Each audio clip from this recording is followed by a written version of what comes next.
I'm here tonight with a truly amazing woman. She is a health educator. She's a professor. She's had her own TV show, for goodness sakes. She's been a presenter and a consultant for the Physicians Committee for Responsible Medicine, the Complete Health Improvement Project, and of course, Plant Pure Nation. She's got an amazing website, LaniMuelrath.com, and she's got three amazing books out called Mindful Vegan, Plant-Based Journey, and Fit Quickies. So thank you for being here tonight. I am very excited to be here with you, Jeanne. Thank you for the invitation. Well, first, could you share with us your plant-based journey? Share us about how'd you get here? Yeah, we got to go back several years, I guess, because I actually became vegetarian 45 years ago. Wow. And this was when I was teaching yoga at a program at the university where I was enrolled as a student. And as part of yoga philosophy, as many of your viewers I'm sure know, is the concept of ahimsa, which is nonviolence, love and respect for all beings. So there was a morality around not using animals as food, as a product to eat. So I became vegetarian at that time. And then at the same time, believe it or not, way back those many years, the environment was already on the table as a problem connected with animal agriculture, as was the problems to our health. So all three of those reasons for passing on animal products and eating more whole plant foods are just as alive today, if not even more compelling. So since then, though, we've coined the term plant-based, which we didn't have back then. It was vegetarian and there was vegan, and I think there was macrobiotic was out there. But it's been a long journey, probably for about 30 years, that I was eating better and better. I got an advanced degree in physical education, and I certainly knew what it was all about with nutrition because I had such a personal interest and had become vegetarian.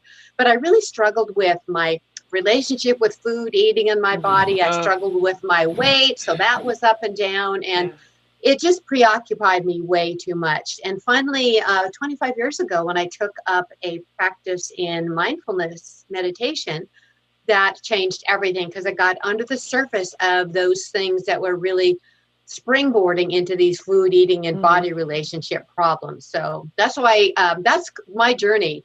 And those three pillars of food, fitness, and frame of mind, I think are essential to address all three of them when we really want transformational change that is sustainable. Oh, well, that's what it's all about, is being able to keep it. So in your book, The Mindful Vegan, you've got a 30-day plan for finding health, balance, peace, happiness. So what was the driving force behind writing this book? Well, as I told you, when I became acquainted with mindfulness practice 25 years ago, it completely changed this up and down, this unsettling, disquieting way I had of responding to all of life's ups and downs through a food and eating and body image kind of problem. So this then allowed me to navigate life in a whole new way. And that allowed me to drop 40 to 50 pounds that have not come back. Oh, wow. Everybody has their, I need your everybody secret. has. Well, this is the mindfulness is what did it. Because like I said, Jeanne, I certainly knew what the kind of exercise to do. I have an advanced degree in physical education. I teach kinesiology at the college. I know what to do for exercise. I certainly know what to do for nutrition, but it wasn't until I found the mindfulness practice that this monkey on my back with the food and the eating and the weight dissolved because of these practices. So it's really, that's why I'm so excited to have this book now to give to people who may have struggled with that same kind of problematic relationship. So what is mindfulness? Mindfulness is, want to hear my definition? It really puts it concisely because then we can apply it everywhere we talk. All right, mindfulness is a specific form of mental training, and it's a particular kind of awareness that you bring to your daily activities. Now, together, this leads to two things: reductions of reactivity. How much of our daily life are we just reacting to this and that? And it leads to the cultivation of positive brain states that are, by the way, endogenous to us, like calm, peace, equanimity, happiness, compassion, and love. They're all there. They've just gotten heaped over by lots of mental activity that distracts us from shining forth with our true nature. So tell me about your journey with mindfulness and how it changed your life. I really discovered the shift when I was on about my fourth day of a 10-day retreat. And I write about this in the Mindful Vegan too. When I first started studying this practice, I decided to go to a 10-day retreat to really learn it in an intense setting.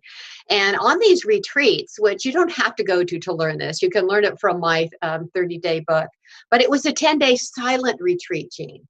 So this means that it's just you and your thoughts and your body, and you don't read, you don't write, you don't communicate. The whole idea is to what's going on in here, not in a psychoanalysis way, Right. but in a let's get down under the surface of everything and settle in and see what reveals itself to us.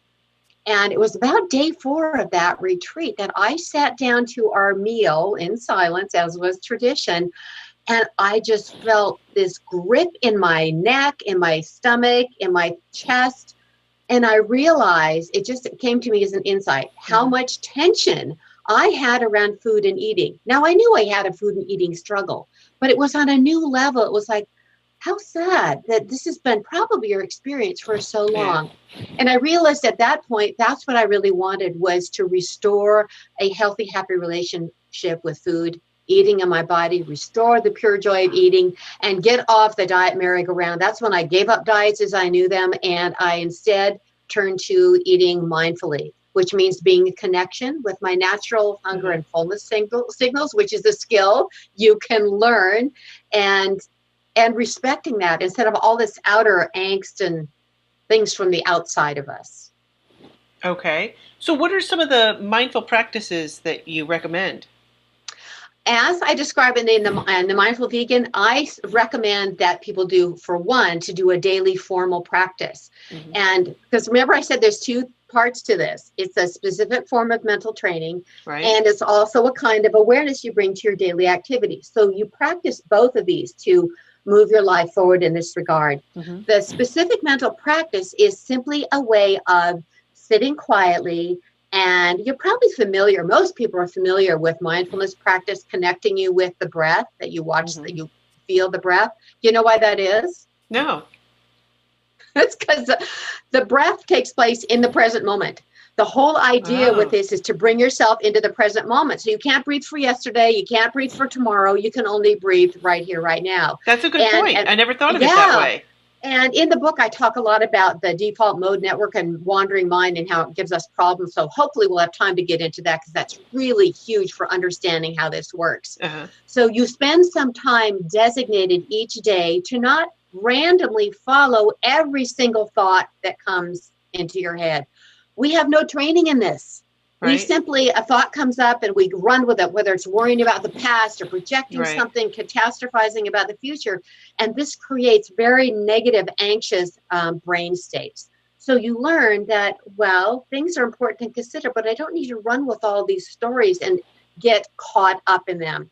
And this then restores the ability to be more present in your daily experience. So how do you calm that down? How do you just kind of dial down all of that stuff? Yeah, well, this is what the formal practice is for. If you were to sit, and maybe I'm sure many people who are watching us have tried to meditate, and they feel like when they sit down, oh, I can't still my mind's all over the place.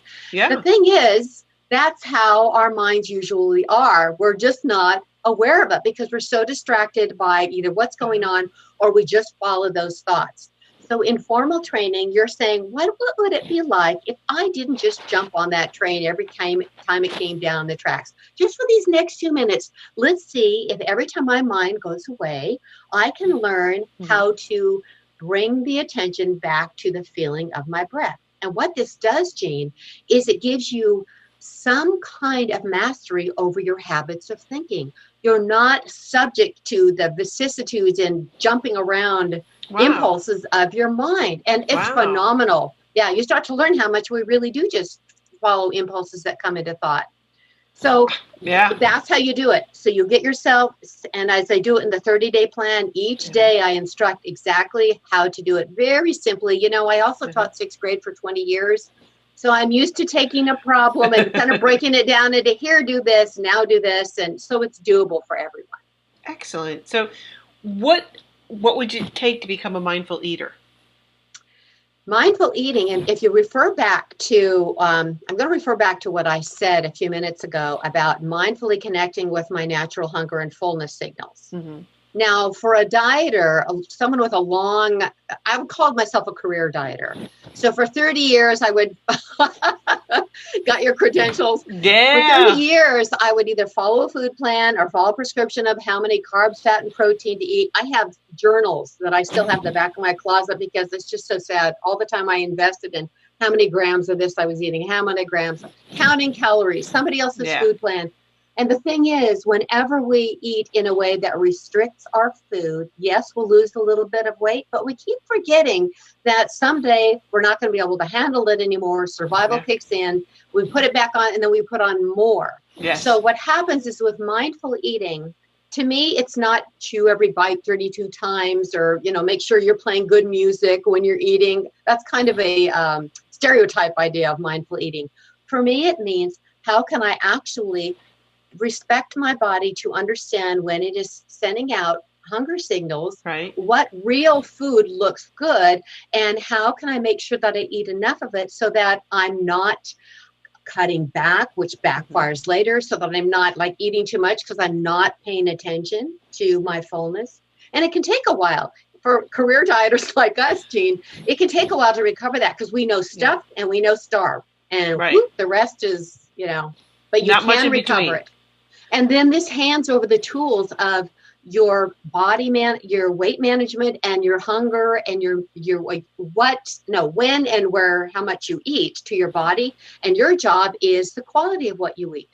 So Mm-hmm. this is a perfect match for whole foods plant-based Yeah. nutrition because Right. as we know, that gives you all the nutrition, it gives you all the fiber, and you're more likely to eat in a way that is a natural match for finding your naturally healthy body and weight, which is, by the way, what I prefer to say. I don't like to talk about weight loss anymore. I like to say, let's find our naturally healthy weight and invite that. Okay. Well, that's what I'm working on. I'm trying to find that naturally healthy weight. Okay. It's there, but it takes this inner shift too. We drive ourselves so hard, and it's Mm-hmm. very difficult to disentangle ourselves from the allure of the diet industry. And it's even finding Yeah. its way into the plant-based world. There's all kinds of places that just crush your enthusiasm for the joy of eating by just putting on the screws. So let's enjoy what we eat too. Yeah. Yeah. Know that. Yeah. So in one chapter of your book, you talk about the social challenges. So how can our viewers adopt mindful habits to help them in social situations when there's plant-based foods aren't offered? So you mean navigating, just being at a place where there's, Yeah. I mean, you're going to a party, let's say, and in my family. I mean, unless I bring my own food, I mean, how can you mindfully navigate that? Or like the other day I went to a birthday party that was at a restaurant. And so Mhm. I was kind of like locked into, it was kind of awkward. I couldn't really bring my own food. So how do you Did they have anything at the restaurant that was a match for your no choices at all? they had some fruit. So, everybody's just loading up their plates. And I've got a little bit, I've got a few vegetables that were raw that they had there Yeah. on that, and they had some some fruit. And Yeah. everybody else's plate is just like mounded high, so Mhm. it kind of makes it an awkward situation. Number one, but how do you navigate what? Yeah. Well, there's two things I want to address here. First is, were you hungry so you didn't feel like you had enough to eat? I Was think that a I problem? think watching everybody else eat, Mhm. and seeing everybody else eat. Not that I'm past like meat. Yeah, no. I mean, I'm okay. But I seeing everybody understand that, but eat. if you're hungry, it's a different thing. Yeah. So the first thing I would do in a situation, if you know there's nothing that there's going to be at the restaurant that you can eat, instead of toting in your salad and making a big spectacle, I would just eat before I went. Hmm. And then say, oh, I just feel like a little bit, and eat your fruit and vegetables. And then you honestly would not be interested in other food. When you are a mindfulness based eater and a body managed eater, your desire for craving sweets, for all those things, for wanting to eat even though you think you've had enough, those kind of fall away because you have had enough.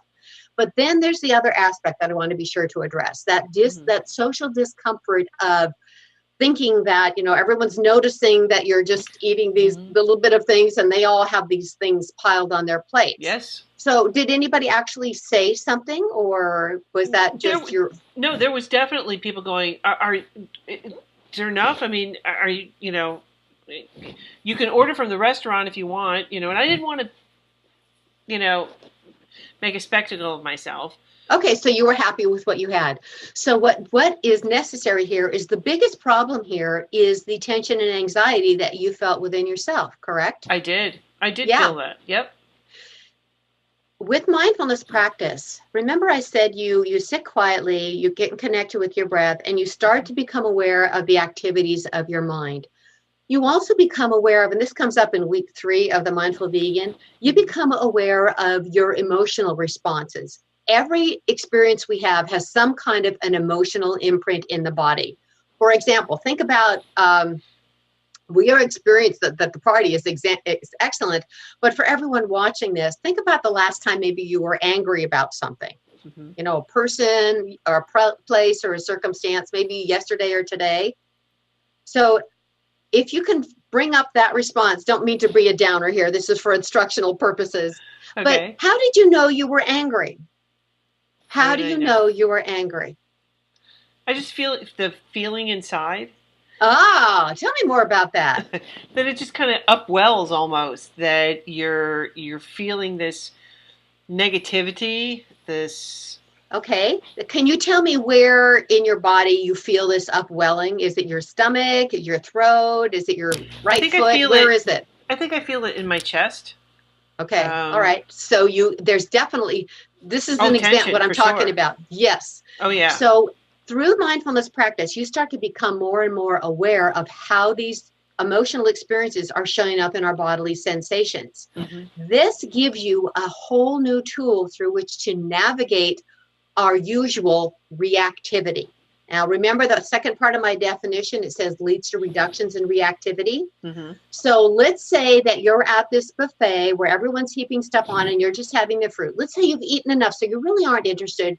You're not really hungry, but you're feeling this little bit of discomfort and tension. You've been in these social situations before. Part of us is going, oh, no, not this again, right? Right. So what you would do at this point in time is you can actually very quite quickly connect with these physical sensations of this tension you're experiencing so that you can then navigate it more carefully instead of reacting to it.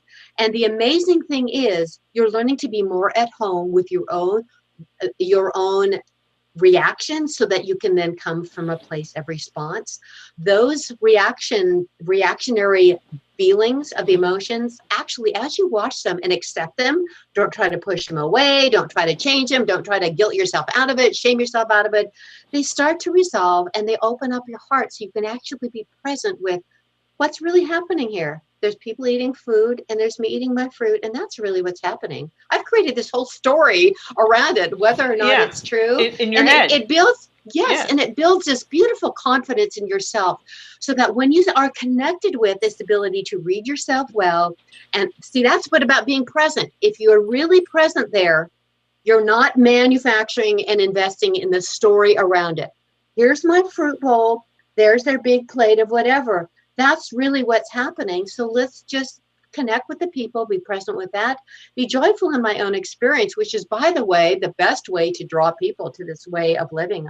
Shame or blame never brought me to anything. Did it to you? No. It always pushed me away. So I don't know if that really answered the question in the way that you would hope, but really connecting with these. Yeah. No, okay, good.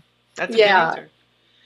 Well, I love this in your book that you open with a quote that says, between stimulus and response, there's a space. And in that space is the power to choose your response. And in your response lies the growth and freedom, which was by Viktor Frankl. So can everybody choose that freedom over food choices?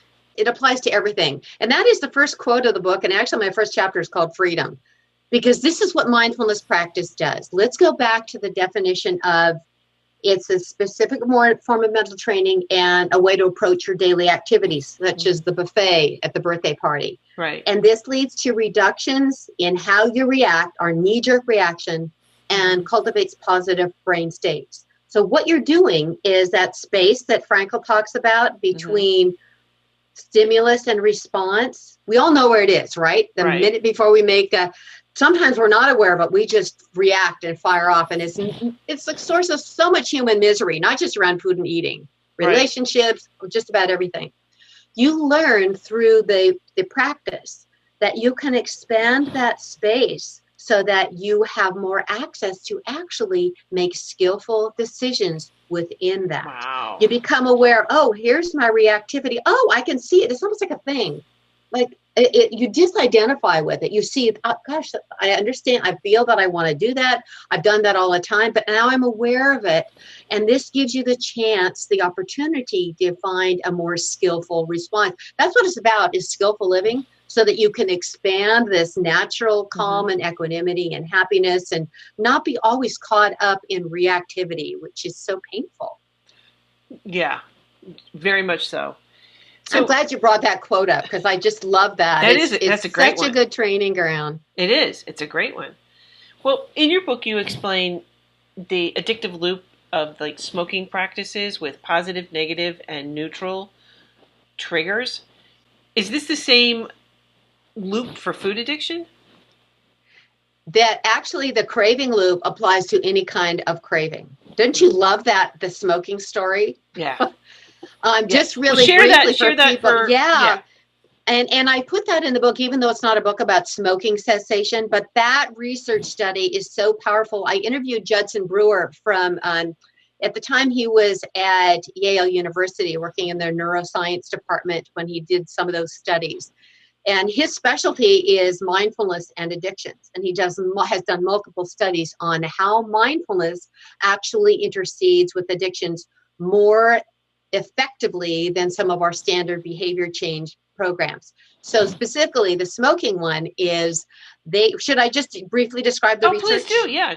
I think it's really, and then we'll talk about that loop again, because we can say why the mindfulness people had success. Right. So what happened is they had a group of people and they split them into 3 groups. So there was a control group and there was a group that got treatment through the American Lung Association's gold standard, which is the Freedom from Smoking program. And that's based on a typical behavior change model. Avoid triggers, get some support, do some management of your environment to kind of help control when you might avail yourself to your triggers. And then the third group was given mindfulness training. And what they were taught was just what I teach in the Mindful Vegan book, how to do a formal practice, how to also then grow that space between reactivity and response so that you can make a more skillful choice. And this is perfect because we just navigated the feelings of anger. Right. They were also taught how to navigate the feelings of craving. Craving has a feel to it. Oh yeah. It's like you're leaning forward, you're reaching, something has to snap so you can have this resolution. And they were taught how to bring more mindfulness into their day along with their formal practice. So what happened is 17 weeks post-treatment, all of the smokers in these 2 groups, the American Lung Association group and the mindfulness training group, everyone, by the way, smoked at least 20 cigarettes a day, and they all wanted to give up smoking. Okay. So it wasn't like they weren't doing this against their will. The people in the mindfulness training group were twice as successful at smoking cessation 17 weeks later. Is that not amazing? It's huge. So I do a whole presentation on this, and I show the how you intercede in the craving loop, which is what your question was, where mindfulness makes a difference. So in smoking, for example, there's either a negative trigger, like had a fight with your boss. There's a positive trigger, like I had a good meal. Those are both commonly associated. And there's also neutral triggers, like you're used to smoking when you get in your car. That's kind of neutral, but it's still wedded. It's a behavior that's wedded. And the same thing does apply to eating. Mm-hmm. There's negative, like I got in a fight with my boss. There's positive. I don't know. When I was out of control with my eating, it didn't matter what it was. Happy, sad, excited, let's eat about it. Because I had a hard time navigating those Mm-hmm. ups and downs.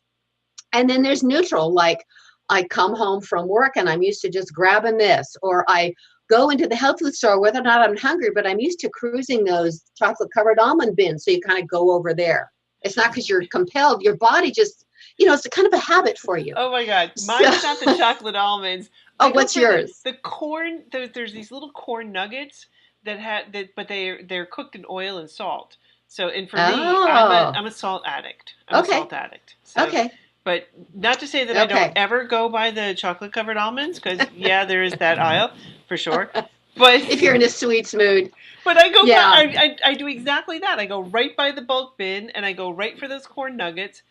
And yeah, I'm not hungry. See, it's just something you've associated with that Yep, place and that it is. store. And It it's is. not because you're hungry. It's not because you're having an emotional upset. No.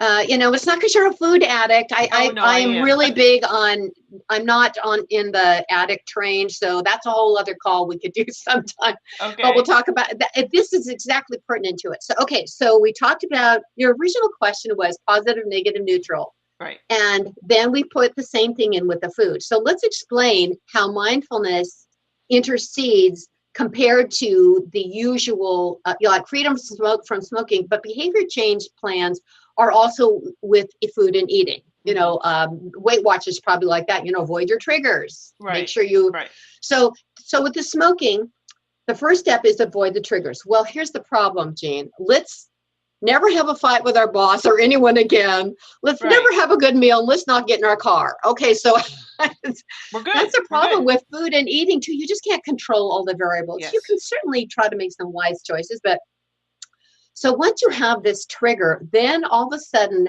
a desire will arise, whether for a cigarette or something to eat. Mm-hmm.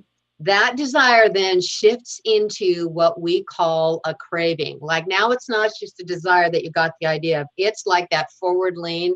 It's like you've got to have it. Mm-hmm. And then we usually go ahead and indulge, and that just reinforces the loop. So with the freedom from smoking example again, here is how the behavior change would work. Try to stop the triggers. But if you can't stop all the triggers, then when that desire and craving comes up for a cigarette, replace it with carrots, sunflower seeds, cookies, donuts, anything but smoke, anything. So what's happening here is maybe you're not smoking. Maybe it's a better health choice. I don't know. But you're reinforcing the loop. You really Right. aren't stopping the craving behaviors. With mindfulness training, what you do is the triggers, you can't always avoid them. So then the idea of a cigarette comes in, then the craving starts. But here's what the difference is. Mindfulness comes in here and says, what does craving feel like in my body? Can I actually navigate that and grow a space around it so that I can see it through and not either reinforce it by doing it or replacing it with something else, like, eating something? And this is what happened is the smokers found that they actually were able to do that. That is amazing. Increasingly, yeah. And then it stops the Wow. loop. The same thing happens with food. So what happened with me Mm-hmm. is I decided that I was going to live mindful eating. So the first thing I had to do was make sure I stopped under eating, because I was always in the habit of trying to lose weight. Mm-hmm. And this brought up tremendous fear for me. I was so used to controlling every bite. I've got to count it. I've got to measure it. I've got to, Right. heaven forbid, don't. I was most comfortable when I was a little bit hungry, even though I could only hold that for a few days and then I'd be over full. So Yeah. to do that, it brought up a lot of fear. So I used this technique, really came on board for me most so I could navigate this fear around becoming a mindful eater. This also opened the door for me. When I started eating enough and stopped under eating, cravings just die away. Sugar is just sugar. I can have a piece of chocolate or not. Before, no, you had to eat the whole bag of M&Ms. Now, when your body is really satisfied, you have a much more firm platform to approach. And then if cravings go away to a great deal, if they do come up, You make sure they're not related to that you simply didn't eat enough. Maybe you just need some food. But you also learn to navigate those feelings of cravings, or like you just said, the corn nuts. You go in, you're not hungry, you're not upset, but I have this pull. What does that feel like? What if I sit with that? What would happen to it? And guess what? All our emotions only last like 15 or 20 seconds. And then we're on to something else. So that's about growing the space. You don't push it down. You don't say, blame and shame yourself like I shouldn't do that. You simply, okay, this is what it is. I'm feeling this. What happened? Oh, it's tight. It's very uncomfortable.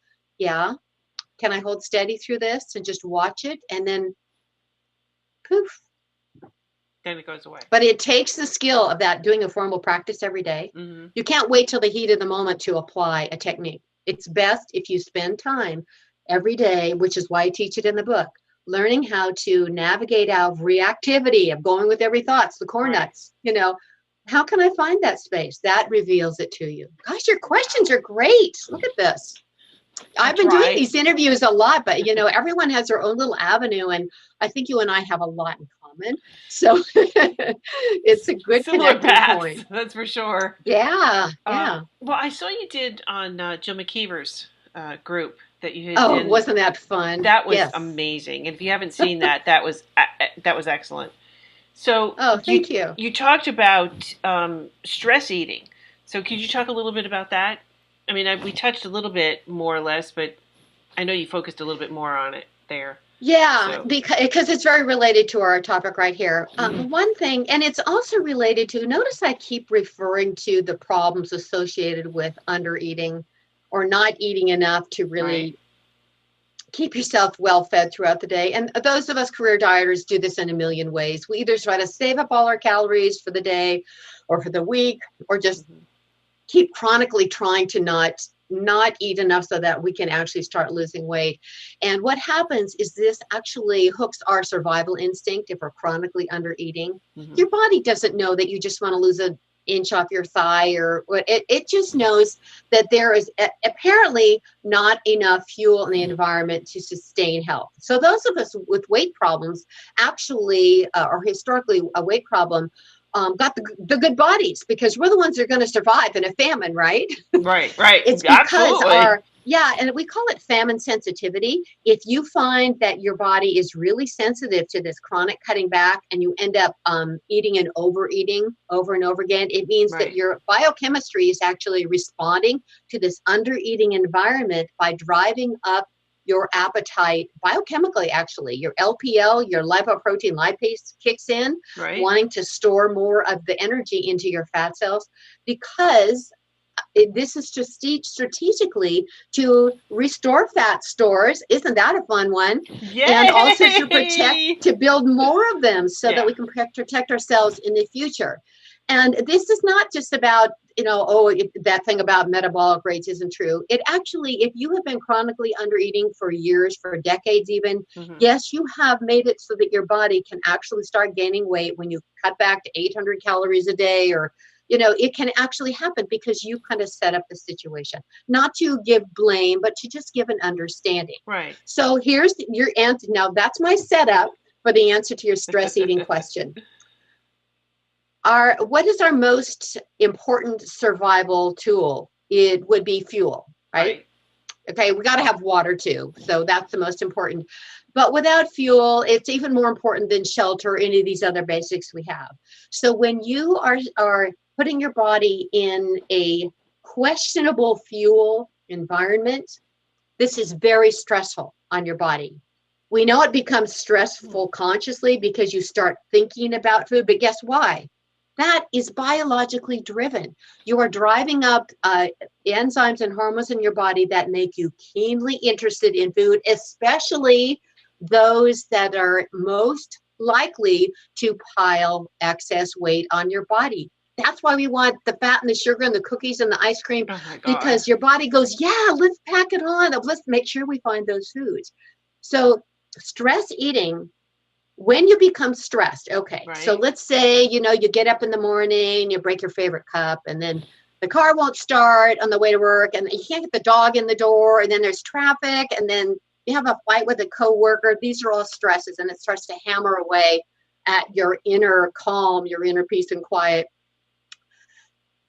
the thing that's going to give way first, you can't always fix your cup. You can't always not have the fight with somebody. You can't always make sure that the dog got in the door, but your body's going to take the most, the avenue of least resistance, which is getting food. Because we all, here in America, we can get it, or here in the Western world, we every can get corner. it.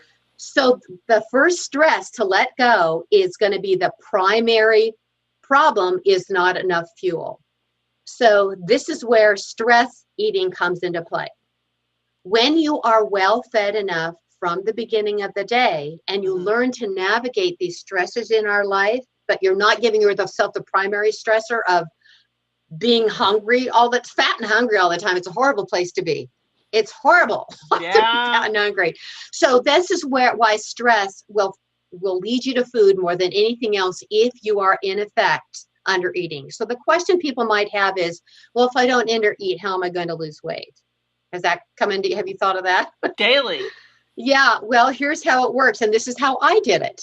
Since I decided I was going to give up dieting as I knew it, and I was going to restore the tools to my body, but my responsibility was to listen and tune in and have the highest quality food available, to eat food when my body was hungry, and to trust that it would stop when I'd had enough. At first, because we don't. No, you think if I turn it over to my body, I'll eat until I blow up, because I've always been under eating, which made me always have to overeat. So at first, that's why the mindfulness helped me deal with this kind of fear of this transition too.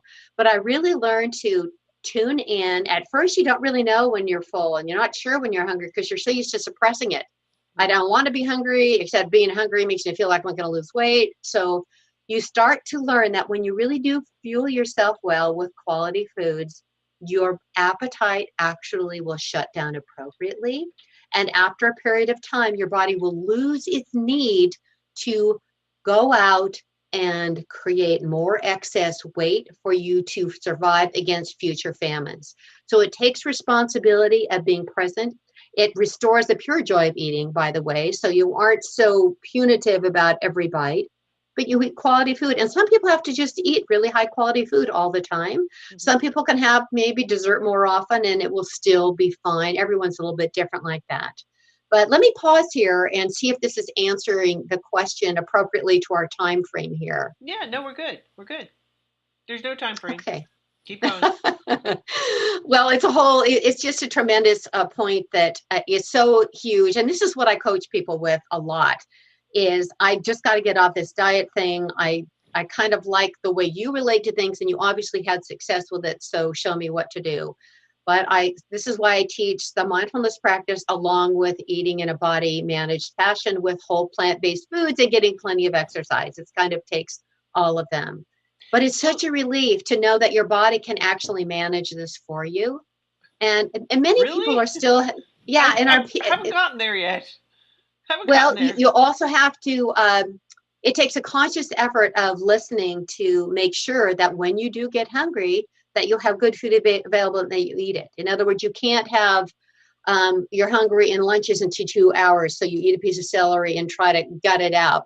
See, that's sending your body the message that there isn't food in the environment. So we better really be tuned in to something that's high calorie out there to store it on. Whereas if you have, if your breakfast doesn't get you through to dinner, if you have something substantial, a bowl of beans, some nuts and fruit, sometimes toast, it depends on you, how hungry you are. But you send your body the message that there's food and I can eat it and I don't have to worry about storing up more for later. And then maybe lunch will be smaller, maybe it won't. So you start to trust that your body, if you give it what it needs and treat it like the wonderful piece of work that it is and feed it well, we'll start to do this. But we have to get out of this controlling portions and meal timing with our heads. Now, some people can do that. Some people can do their calorie counters the rest of their life. They're set on a schedule the rest of their life. And some of those people are also self-confessed obsessive compulsive. I've heard them say, I'm a compulsive person, so it works for me. And I'm not. I don't that's not the kind of That's like energy I work. want to have around my food. So that's why it didn't work for me. Yeah. Well, what But about there's a binging? wonderful book by Jean Antonello that I'd like to recommend to everyone about directly about this. And it's called Naturally Thin. Hmm. And she has just come out with a new edition. She is the person I worked with at the same time I took up mindfulness practice about 25 years ago. And she's a nurse and she specializes in obesity and eating disorders. And in her School of Medicine at Minneapolis, the teachings there was on adaptation, and she translated that to our bodies adapt to low food availability by going out and getting it as soon as possible at any possible time. Whereas if you have enough to eat, then you don't crave it. It's kind of like water. You know how when you don't have enough water, you really crave drinking it. We don't say we're addicted to water. We just drink more water, and then all of a sudden your body will let go of excess water Right. and it won't drive up your thirst as much. So that's a kind of an allegory for it. That's a But good that's a good point. companion book. She doesn't have the mindfulness there, except she does. She's been really supportive of my work. And now in her new edition, she even talks about plant-based eating because she wasn't a plant-based eater or any of that when I was working with her. But she taught me a lot about this, how to trust your body, which I weave into the mindful vegan. Wow. Well, what about binging? I mean, how does that work within mindfulness? Okay, this is I just got chills down my back because remember I told you when I went to that retreat and I Yeah. sat down and I had all that tension and I said, this is not what I want in my life. And I knew about this other idea of turning over the controls to your body, but I was too Right. scared. But I knew that the mindfulness practice was going to allow me to navigate that fear and create a new life for myself. I was never officially categorized as a binge eater, but I could certainly binge with the best of them. I knew how to eat beyond fullness, so you just feel terrible, but let's go have another bowl of ice cream. I know what that felt like. Since that moment, that has never happened for me again. Never. Really? I've had times when I've had a little too much to eat. That's normal human behavior. That's everybody experiences that. Oh, Right. Thanksgiving. It doesn't mean you're a binge eater, but never once since that in 25 years. And what does that tell you? It's because I Wow. took responsibility for being mindfully present, doing this practice, and turning these controls over to my body and navigating the fear around that. But man, when I just saw binging went away, because there wasn't a need for it. Binges are there can be an emotional component, but we just talked about stress. Yeah. If you're stressed by the primary stressor of cutting back on food, Hmm. then your body's going to seize any stress opportunity it can to have a big food blowout. If you're not doing and cutting back down like that, then your response to stress is going to be more normal. Maybe you'll even lose your appetite. Maybe you'll even start crying or get mad or, it I just don't know, losing normalizes appetite. I things. don't think that's ever happened for me. No. No, that's because when we're well fed, your body isn't driven to do make-up eating. Hmm. We store hunger. It doesn't just go away. You can't go hungry for 3 days and lose a couple pounds on the scale. And yes, I'm getting there. And then 2 days later, you just can't stop eating. Well, now we understand. It's biologically driven. You're not a bad person. You're not food addicted. You're just hungry. Can you Okay. tell I'm passionate about this? Well, that's a good thing. I mean, to share these ideas and these insights to help people to understand, Oh, it's huge. it is. It is huge. Yes, it's Because, good news. It's good news, and there's responsibility that goes with it. And it takes a little bit of time in the process. But I tell you, some people take to this shift quite quickly and are just able to go with it and turn over the controls in a different way. And now this is what's great too, is diet books become boring. You're not interested in hearing about weight loss anymore because you're just living a happy, healthy life. And now right. you can look at all the time you get back. Yeah, right? So much time back Oh without my being God. When I think about how many preoccupied. times I had that little scale and you had to weigh everything and portion Mm. it out, it's like, seriously? I got And better what does things that to have do. to do with your body's needs? No, It has nothing. nothing. Nothing. It's like you're a lab experiment, but that's not being human being. Right. So So that was a good analogy. oh, well, you wrote two other books. One Yeah. called Fit Quickies, and the other one is the Plant Based Journey. So tell us Yes. about those. Okay. Well, Fit Quickies, by the way, that was my first book. I guess 2013 it came out, and I have these series of quick exercises. They take 3 to 5 minutes, and you can do them anywhere, anytime. You can scatter them out throughout the day. And the idea was to give people effective muscle training exercises that you could do without a lot of special equipment, or you could pepper them in throughout the day. And this has now become a required text for a college kinesiology course that I teach, which is very exciting to me.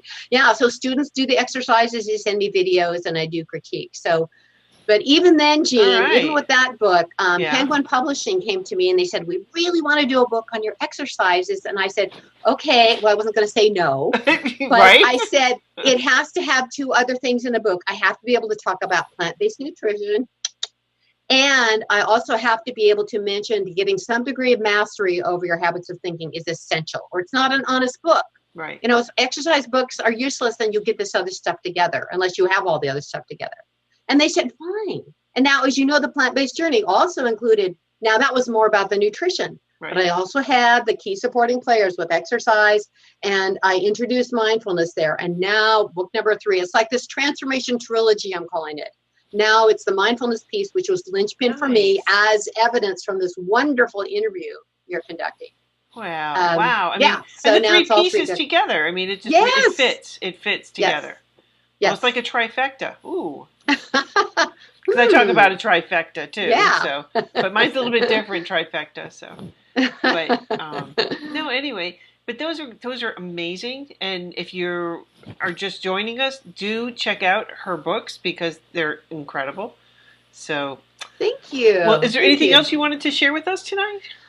Well, you've really done a good job of covering the basics of what this mindfulness practice can do for you, and also opening up the door. You can tell I'm very transparent about my experience, and hopefully this will have something to connect with someone who's viewing, who's maybe struggling with their weight, struggling with eating, struggling with stress eating, struggling with stress, period, and even being lost in reactivity. And, you know, as I say, and well, this would be a good point to close on, Jeanne, as I describe in the Mindful Vegan, that is, as it turns out, the research tells us that we spend about half of our time with our minds wandering. And we were talking about this a little bit earlier. You know, we're not aware of it, how much we're caught lost in thought about the past or the future. And as it turns out, without some kind of mastery over when our mind's wandering or when we're being present with something we're doing, we easily move our brain into hooking other neural activity that is connected with sadness, depression, cravings, addictions, obsessions. Wow. So if we're just letting our minds go, we go, what's wrong with the wandering mind? It actually does affect our sense of well-being because it covers up all that natural space within. So that's, I really talk about a lot in the Mindful Vegan, and big invitation to dive into that for happiness. So. Well, thank you so much for being here tonight. Yeah. Well, thank you. My pleasure.